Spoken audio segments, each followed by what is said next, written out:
of course, you've been welcome many times, but I'd like to welcome you to this school. We're thrilled that you came all the way from Kansas to come and look at Sacred Heart Schools. I don't know if you make many elementary school visits in your capacity with your center. Infrequently. So it was such a bad experience, you know, and when I went through the first time, I didn't go back, you know? Well, we're glad that you made it one more time.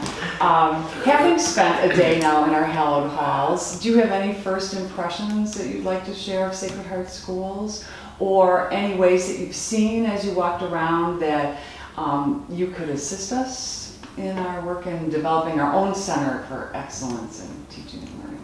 Well, what strikes me is three important qualities when I have my yardstick about education settings, and that is how inviting the setting appears, how welcoming the staff and the students are, and then just the inclusiveness of, yes, let's be part of the conversation here. And I see that as Nat was putting together the schedule and saying, well, we want you to visit with everyone that's available for us. And we're not hiding anyone. They're all out there. So that comes through, I think, very clearly.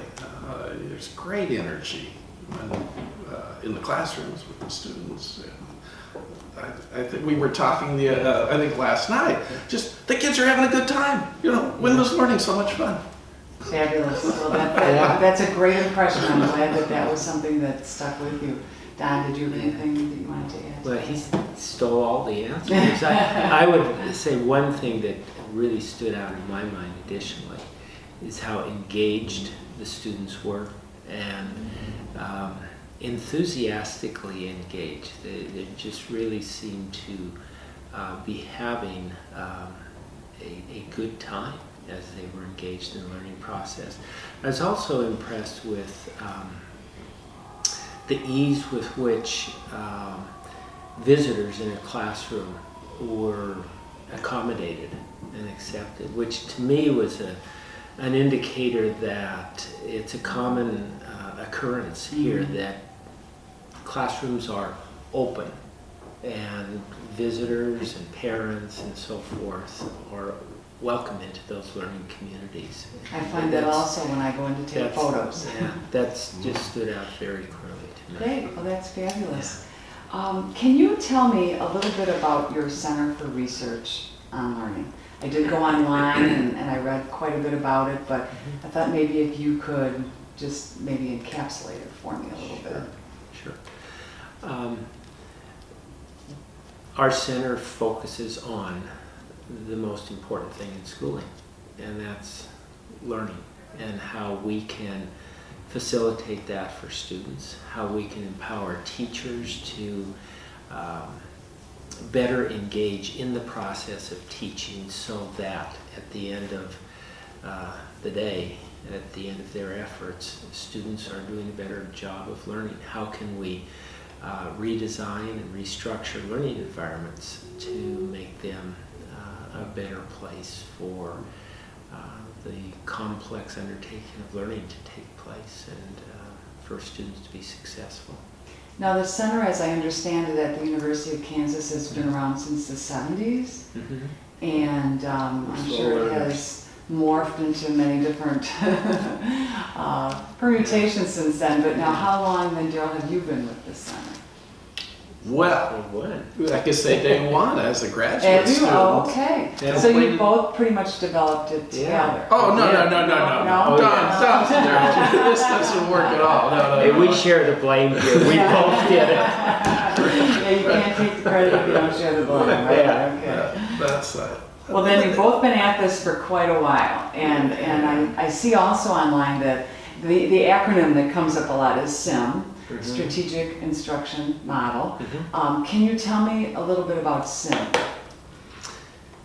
Well, it's somewhat of an umbrella under which we've included several interventions that we've designed over an extended period of time.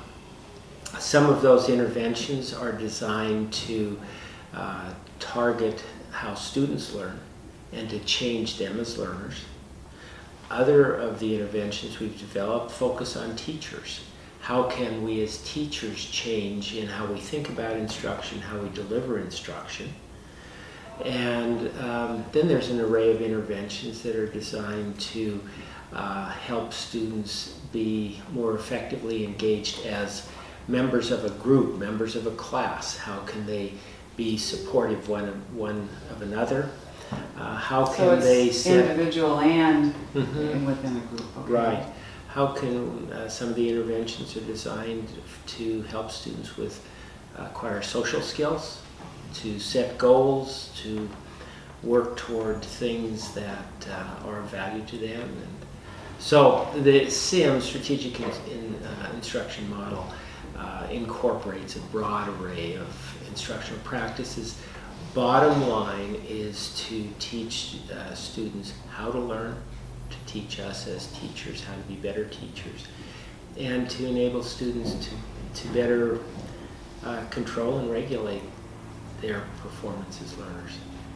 I know the word literacy comes up a lot in the SIM model. How do you specifically focus on literacy, or what does that word mean to you? Or Daryl, do you want to take that one? Well, through literacy, students' ability to acquire meaning from that written page, and recognizing that to acquire meaning requires a number of skills So it's not just reading. and It's- abilities as well. So the SIM model approaches that literacy task in that broader context. It isn't just being able to identify a word, but it's being able to learn to identify words in a context of acquiring meaning from that text. And as we know now, the text isn't just out of the book. We've got kids spending a lot of time on the web, and acquiring meaning in that context is a different task.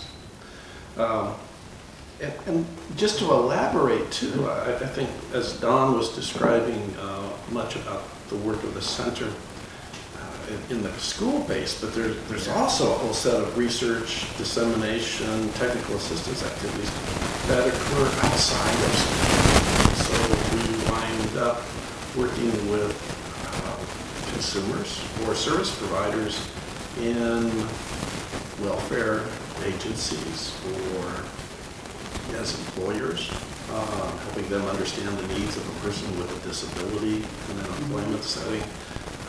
We've certainly worked in other post-secondary settings like community colleges, and then technical colleges, job corps programs as well. So there's this extensive community base as well to the research activities. Well, and I see you direct the Adult Studies Division, so a lot Yes. of that would be really important in your division. Yes. But I'm sure that all those same things could be important here too.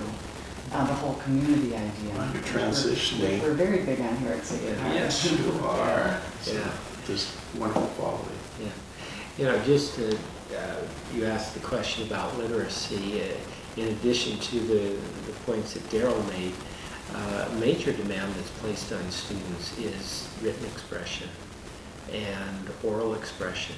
And so as we think about literacy in today's world, there is obviously the text, there's digital literacy, there are the new literacies for which we need to be aware of what are those demands out there and work backward from that to design instructional conditions and interventions to empower kids to respond to those demands. Will any of that be happening here at Sacred Heart when it comes to technology? Because now we have, especially in the middle school, greatly expanded, our tablet use, Chromebooks and netbooks and so on, and we have the one-to-one program, which they are expanding.